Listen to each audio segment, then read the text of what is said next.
What's going on, you guys? This is John Alsace with the Face Mask Podcast, and today I wanted to talk about Antonio Brown. But before we get into that, I do have to say that I am feeling a little under the weather, recovering from just being sick, so I'm not sounding 100%. I'm not 100%, but I wanted to get you guys content. So thank you for listening to me and bearing.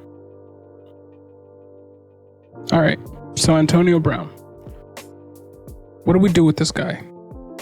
You know, he's basically already a Hall of Famer, having been one of the most, if not the most prolific wide receiver in the league throughout his tenure with the Pittsburgh Steelers. And while he's had some trouble in the past few years for various reasons that I'm not going to get into because that's a whole different podcast, he now finds himself in one of the best situations in football. And I think, despite him playing on a one-year contract for the Bucs in 2020, in 2021, Antonio Brown will be Tom Brady's de facto number one wide receiver. Now, I know what you're thinking. Mike Evans or even Chris Godwin are Tom Brady's number ones. But looking forward to 2021, Chris Godwin will be gone as his contract runs out, and I doubt the Bucs will pony up the cash needed to keep him around.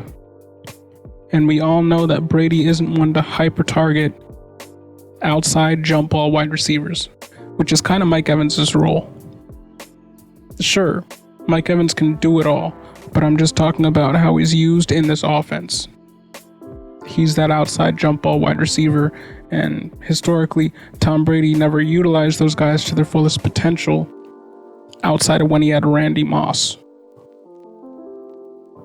They still have Scotty Miller, Tyler Johnson, and Justin Watson on the roster, but they decided to bring in the off-troubled Antonio Brown this year, despite knowing that what they had in those players. No team was doing this lightly, considering all the issues that Antonio Brown had both on the field and off the field. You know, all these issues have pretty much surrounded him since the end of the 2018 season.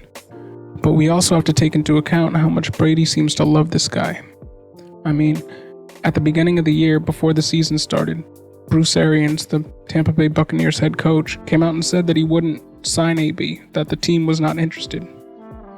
And then Tom Brady went to bat for AB, and they signed him.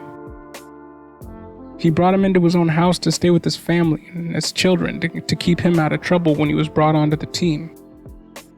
I wouldn't have brought in AB home to meet my cat with all the baggage this guy carries around with him 100% of the time, 24/7. But Brady saw past it. They took him in, got him back on track, and we've seen the results this season. He's only played in 8 games, but his extrapolated numbers over the last 7 would have put him over 1,000 yards for a full 16 games. And he only cost them $750,000, which is the veteran minimum.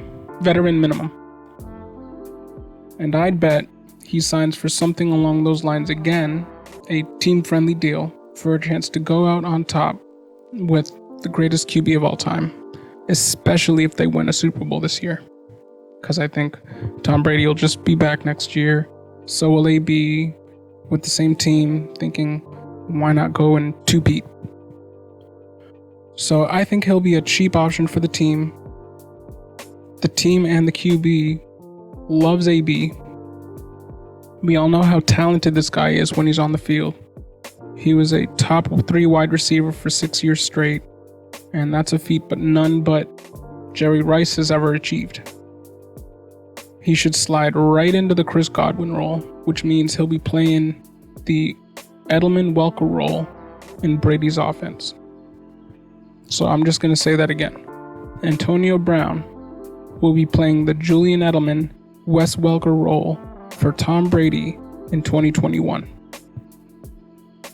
AB will be a wide receiver 1 if healthy, playing in that role in 2021, and that's a guarantee as long as his health cooperates.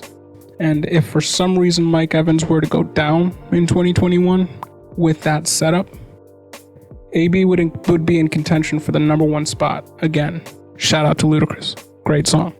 But AB would be in contention in his age 32 season to be the wide receiver 1 in the NFL, which is kind of ridiculous.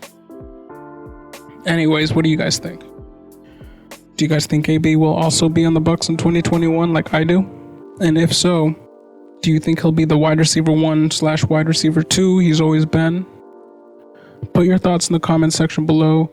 This has been John Alsace with the Face Mask Podcast, and as always, thank you for listening.